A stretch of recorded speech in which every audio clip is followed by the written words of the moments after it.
Assalamualaikum warahmatullahi wabarakatuh. Halo semuanya, perkenalkan nama saya Hesti dari kelas C7 Manajemen dengan nomor NPM 10121229.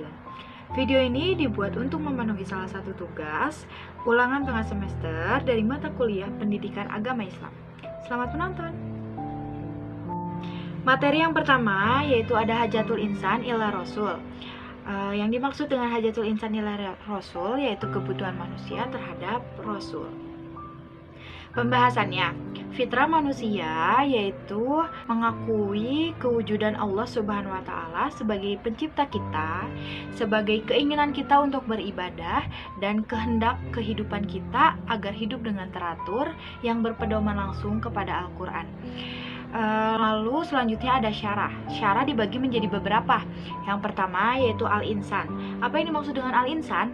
Al-insan artinya manusia. Manusia yang diciptakan oleh Allah Subhanahu wa Ta'ala dengan banyak diberikan kelebihan dan keistimewaan daripada makhluk yang lainnya. Al-insan disebutkan di dalam Al-Quran sebanyak 73 kali dalam 43 surah. Al-insan menunjukkan pada sebuah proses kejadian manusia. Al-insan mengandung dua dimensi, yaitu dimensi tubuh dan dimensi spiritual.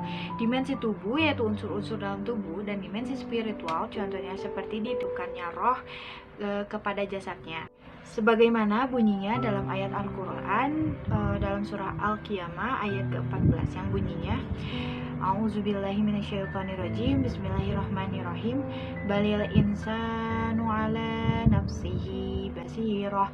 Artinya, bahkan manusia menjadi saksi atas dirinya sendiri. Yang selanjutnya yaitu ada fitrah. Fitrah dimiliki oleh manusia semenjak ia lahir. Kecenderungan yang baik akan membawa ia kepada Islam.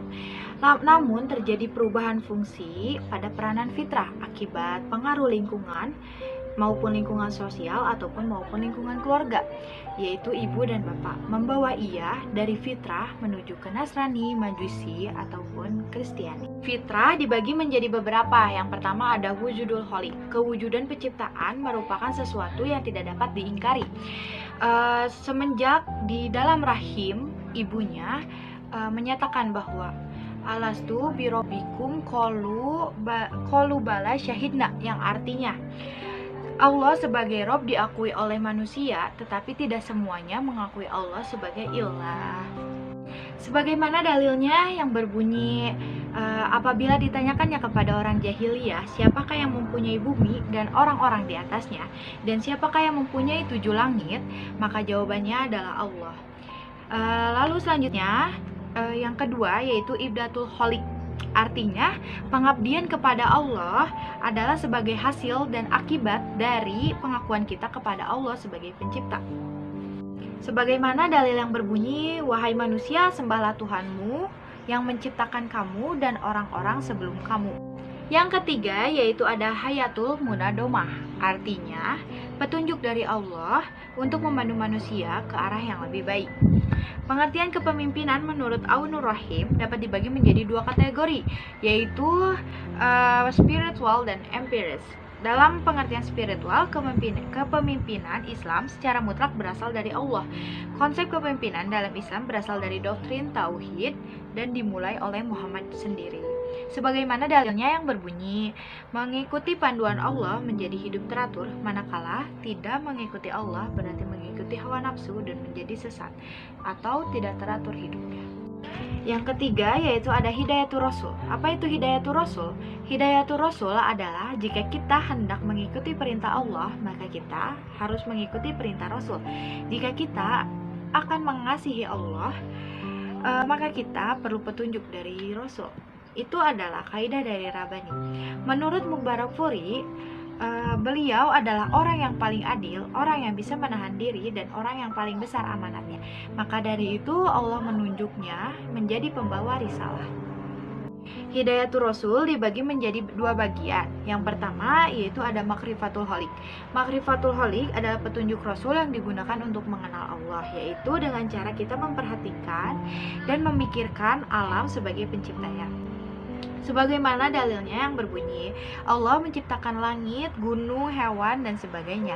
Lalu ada dalilnya juga yang berbunyi, Allah menciptakan segala sesuatu tidak dengan sia-sia. Selanjutnya yaitu ada Minhajul Hayah. Minhajul Hayah adalah petunjuk Rasul yang juga digunakan untuk mengamalkan Islam yang benar dan diraih oleh Allah Subhanahu wa taala. Menurut Tusyono 2017, keteladanan dari segala aspek kehidupan Rasulullah dapat dijadikan sebagai referensi utama dalam kehidupan kita.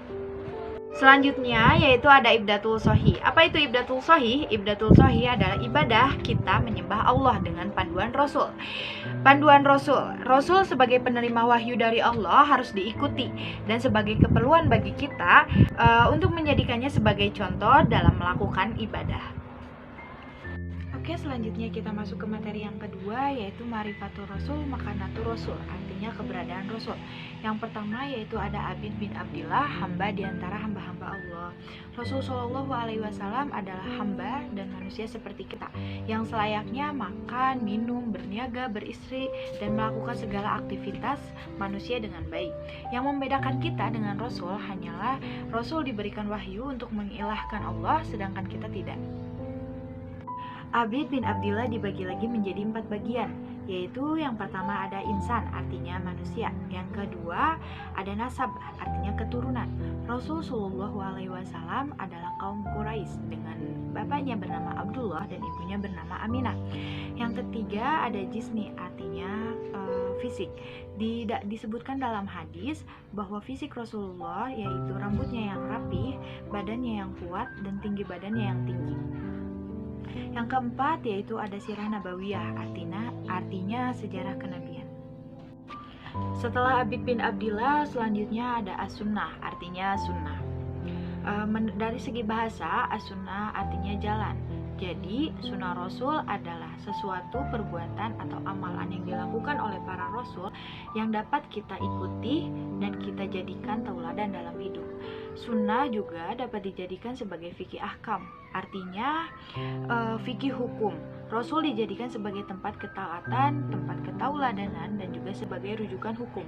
Fikih ahkam yang dijadikan dan memerlukan pandangan sunnah dijelaskan dalam surah An-Nisa ayat ke-64.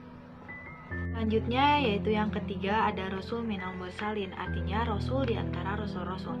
Muhammad Shallallahu Alaihi Wasallam adalah manusia biasa, juga sebagai Rasul yang memiliki keutamaan dan ciri-ciri kerasulan. Nabi Muhammad Shallallahu Alaihi Wasallam juga seperti Rasul lainnya, yaitu menyampaikan wahyu dan mendapatkan mukjizat.